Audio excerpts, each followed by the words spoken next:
Hello there, digital world. Welcome back once again to another episode of Spliced In Later. Sorry, my episode is a bit later than normal, but I saw a movie, so we can do a movie review. I know last week I was going on and on about how I probably won't see any more movies until they're back half of December, and then there'll be a lot, blah, blah, blah.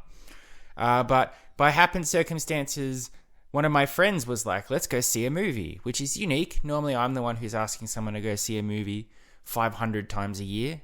So it's nice when someone else invites me to something.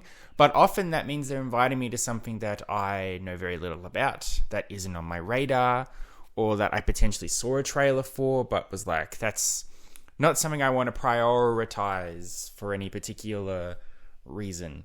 It also might be a bit crazy, a bit weird, a bit outside my normal genre. There are a billion reasons why I don't go see a movie. There are very few reasons why I do go see a movie.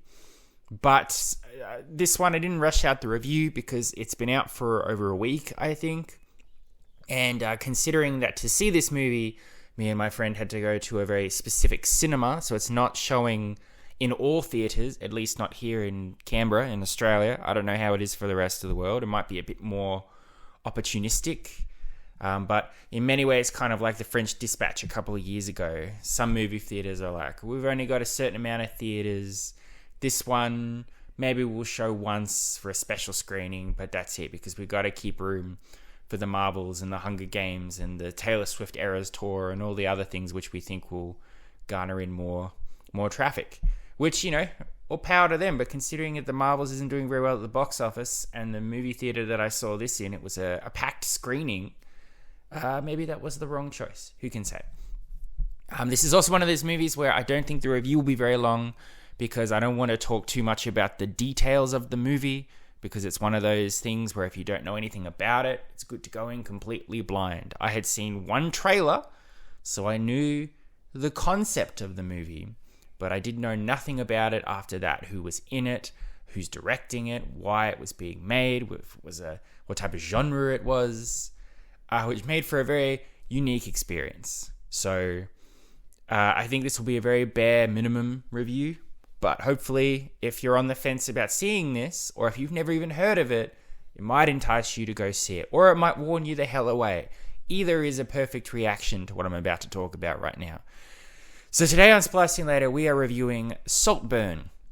It is a movie starring Barry Keoghan, Geordie Elordi, Rosamund Pike, Richard E. Grant, Carey Mulligan, some other people whose names I can't recall at this very point, and directed by Emerald Fennell. I hope that's how you pronounce her last name. If you don't know who that is, that's okay. It's an up-and-coming director who has really made their mark on Hollywood, though, from the get-go. She directed Promising Young Woman, which came out in 2020 during the pandemic times. So I don't know how known or well received or whatever it was during that time, but a lot of buzz. Very, very good movie, and even took home a few Academy Awards. It was up for nomination for Best Picture. If you haven't seen Promising Young Woman, I won't talk about that movie, but I do recommend you see it. It's a confronting watch. It's it'll make you think, for sure. It'll make you feel all sorts of feelings: uncomfortableness, sorrow, glee at vengeance. It's a crazy movie. It's a lot that needs to be dissected in its own episode. But I unfortunately didn't see that in the theaters. I was again asked to see that by my friend, and I was like, no, I don't know anything about that. And this was early 2020. I was like, I'll have plenty of movies to see this year. I don't need to waste my time with that one. Little did I know what was coming. So he and another friend of mine went to see that. They were like, this is the greatest movie ever. And then they were right, unfortunately, when I did see it. So when asked to see this one, I was like, yeah, okay, I will see it, because I don't want to be a foot in mouth guy twice. And also, the movie starring Barry Keoghan, and I love him as an actor. He's been in a lot of stuff recently. He's definitely making his mark on Hollywood. If you don't know who that is, he's Druig, potentially the coolest Eternal in the Eternals. He had 10 seconds of screen time as the Joker in the Batman. If you want something non-comics related, he had an interesting role in the Green Knight as a asshole character, a bandit in the woods. He was in Chernobyl, one of the more powerful episodes of that show, where he has to go around and shoot all the radioactive dogs, which is very upsetting. And perhaps best for sure, he plays one of the most tragic and upsetting characters in The Banshees of Inisherin, the movie by Martin McDonagh last year, starring Colin Farrell and Brendan Gleeson. Also, big buzz at the Academy Awards. Barry Keoghan was nominated for an award for that. Truly heartbreaking. He's a very good actor. He's very good at pulling you in with his range, his ability to sell whatever type of performance he's giving, whether it's smarmy or charming or mysterious or heartbreaking, whatever it is. He's fantastic. So another good reason why when I saw the trailer, saw he was in it, I was like, this looks pretty cool. And then connecting that with Emerald Fennell and Promising Young Woman, it's like, sure, I'll check it out. Saltburn, for me, it's definitely going to make my top 10 movies of the year, easily. It is a fantastic film, very well shot, very well made, thought-provoking. And I think in this time of comic book and Star Wars and IP brand fatigue, this is kind of the movie that people will be looking for, and I think will appreciate more than they would have years ago, because they're looking for something a different type of viewing experience. That being said, this movie is not for everyone. I would not recommend this movie to everyone I know, on the simple premise in that it's weird, it's funny in the absolute darkest of senses. It's a black comedy, so you laugh at things that you normally shouldn't laugh at in real life, and it is uncomfortable. There are scenes in this movie that make your skin crawl, that make you squirm, that make you want to gouge your eyes out, and yet the scenes just keep going on. And that's not for everybody. Depending on how you can appreciate the uncomfortableness of that scene. I would describe the entire movie as it's only been 1 year. The Sandman, when that came out last year, the Netflix show based on the comics character. When I did that review, I talked about an episode right in the middle, episode 5. It was the diner episode where this bad guy goes to a diner and just fucks with everybody there for a minute. It's eerie, it's upsetting, it's suspenseful, and it's uncomfortable. It's not an episode I ever really want to watch again, but I will never ever forget that experience of watching it and just the feelings I went through watching it, the disgust, the fear, the shock, the confusion, but also the intrigue. It's very, very strange. But that whole episode, that feel, sums up this entire movie. Things happen that make you go, ugh, but then also, in a way, it's entertaining. But you may not be able to get past the ugh factor, which is fine. I had the best cinema screening to go see this because everybody couldn't contain their reactions, whether it was disgust or uncomfortable laughter or confusion. Everybody was reacting. And it was one of those things where it's not a movie where I would go, shh, everyone has to be quiet. That's okay. If something is happening that's genuinely making you uncomfortable and upset, it's okay to react to it. Just don't be obnoxious about it, which luckily no one in the cinema really was, except for the people behind me who kept kicking my seat. Sit still, for Christ's sake. So the bare bones of Saltburn, it's about Barry Keoghan. He plays a character called Oliver Quick. He is a young man who has been sent to Oxford on a scholarship. So when he gets there, he's got no friends. Everyone is richer and nicer and fancier than him. He's an outcast. And then by happenstance, he helps out another guy called Felix, played by Geordie O'Lordy. Essentially, Felix's bike is busted. Oliver goes, here, take my bike. Get to your lecture on time. I'll take yours back to the shed. It's all good. Felix is incredibly grateful to this. And then that leads into a point where him and Oliver start becoming friends. Very, very, very close friends. To the chagrin of other people at Oxford, including Felix's cousin, Farley. They sort of defy normal expectations of classism and all that shit by just being friends and hanging out and all of that stuff.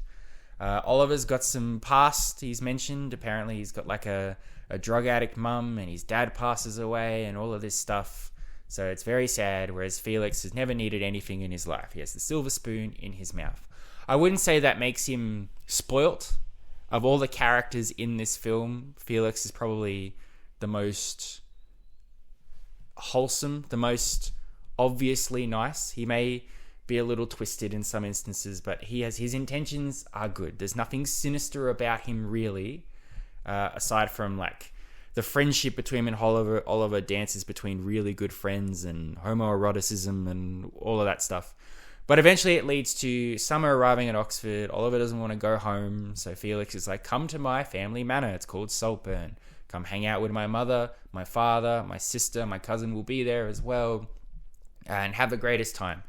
And it's, in every sense, true, because Saltburn is one of those fucking fancy British estates. It's a real representation of how some people are so stupidly rich. They don't need to be that rich, but they are. Where everyone else is on the streets and barely trying to make their house mortgage repayments, these people are just lounging about in their hedge mazes, drinking champagne, waited on by their butlers, and just going, oh goodness me, it's so hot today.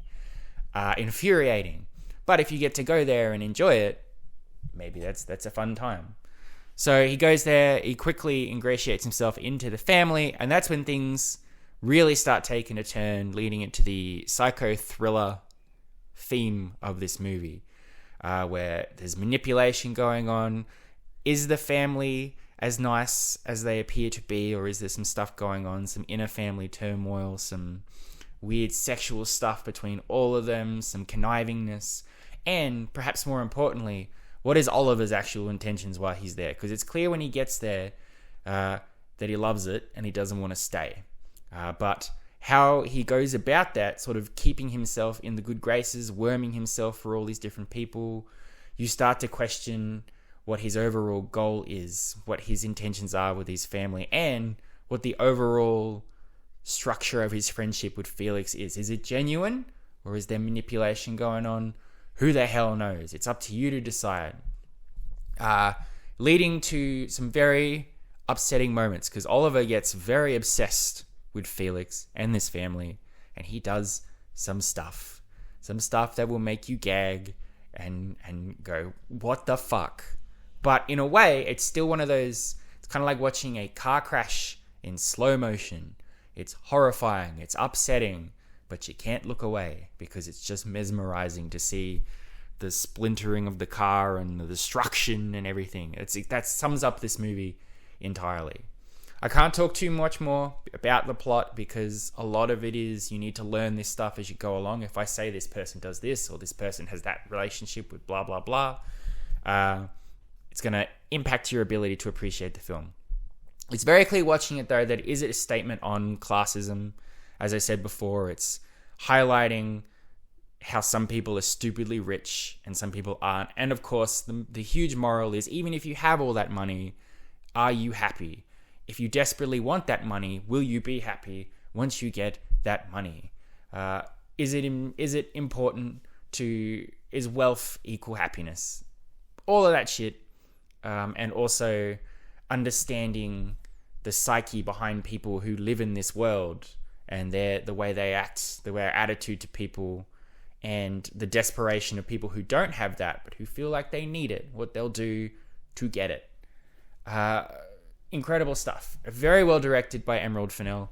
I don't know which one I like more, this one or Promising Young Woman. Possibly this one, because it's also a black comedy, so there's lots of funny, smart quips, observational humor and stuff like that, which is funny. Even some awkward humor, which you shouldn't laugh at, but you do. It's probably more of an entertaining watch than Promising Young Woman ends up to be because of the themes in that one as well. I don't know what's next for her as a director. I don't know what this is going to do Oscars-wise. I would hope that it gets some recognition, but I think this is very divisive depending on, as I said, your stomach, your ability to deal with uncomfortable viewing. A downside to the movie as well is its ending for me. I don't mind the ending, but it's one of those endings where it takes, like, the movie is just over 2 hours long, and it takes its time to really let the story unfold naturally and for every big pivotal moment to get to naturally. But then there's sort of a point where we trip going down a hill in the last 20 minutes and we just somersault all the way down to the bottom, getting faster and faster and faster. So this happens and this happens and this happens, which is fine if you're wrapping up the film. But then there's a point at the end where there's twists, there's revelations about what really has been happening in this movie since probably the very beginning.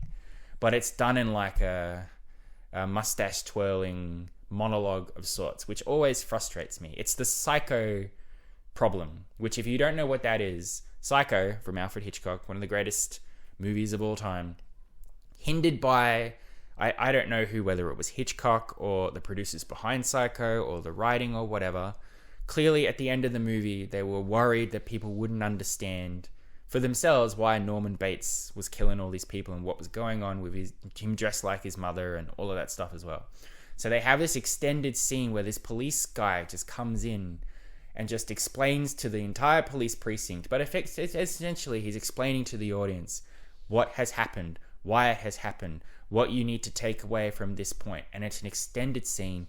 It goes on for so long, and it's it pulls you out of the movie, because we do all know this. If you're smart enough, if you're engaged and entertained in the movie, you will figure it out for yourself, and you don't need to know every single detail. But it's at a point where the movie should naturally conclude, and you're just sort of being told, Norman did this, and then he did that. For you see, Norman was always this. It's like, how's this police detective figured out all this information from a very quick conversation with him? I don't know. That's kind of what happens at the end of Saltburn. It's like, this happened, and then because of that, this happened, and then this happened, and then I did this, and you did that. And it's like, okay, I sort of knew that. I liked the vagueness of it, where I believe this is what's happening, but it may not be. The intentions are up for interpretation, but this ends up being, no, this is how it happens. It is a very small gripe, and it's not really the film's fault. I think in a lot of instances, especially the way Marvel and Star Wars and big blockbusters have trained people's minds to accept information, consume product, and get excited for next product and consume information, that these movies where people are taking a chance on something new and different, odds are they're going to fail at the box office. Odds are they may not get word of mouth, so no one will even know what's going on. So there's that concern that people will cast aside the movie or not trust it on good faith because it was vague or it was left to interpretation. So we have to make sure you get exactly what the point was here. I hope as we go forward, I think we're at a breaking point here with 2023 was really the year that showed that just making sequels to big popular blockbuster movies, doing remakes on IP brands, is not a guaranteed success. We're going to have to do something different. Hollywood especially, they're going to have to rethink what they do, how much money they spend on these movies, what they prioritize in the cinemas and what goes to streaming, yada, yada, yada. So who knows? Maybe we'll get some more movies like this in the future where we won't need to be explained what it was and what happened by the end. Incredible performances. As I said, Barry Keoghan was great. I really loved Geordie Elordi. I don't know if I've seen him in anything else. If I have, I don't remember because I was not aware of his actor name, I suppose. A lot of actors, once I see someone in something I really, really like, I go back and go, oh yeah, he was in all these other movies I saw. He's really good in it too, in a nice way. Barry Keoghan as Oliver, it's so pathetic where you want to root for him, but then he does some stuff and you're like, you're gross, you're weird, I don't like you, I really don't. It'll completely mess with your ability to connect with him as a protagonist, but also run as far away from him as possible. And the rest of the supporting cast do pretty good too. I have a special little shout out to Richard E. Grant, who only has a couple real scenes in this movie, but he's very funny. He says some very funny stuff. It's a very good satire of a rich English gentleman and how they behave and how they perceive things around them and what's important to them and what's not. He's great. I loved him in it. Rosamund Pike, good too. Carey Mulligan's only in it for a few seconds, but she steals probably the 2 scenes that she's in. And even the butler. There's a butler called Duncan, who seems like he's the only one who really knows what's going on in this movie.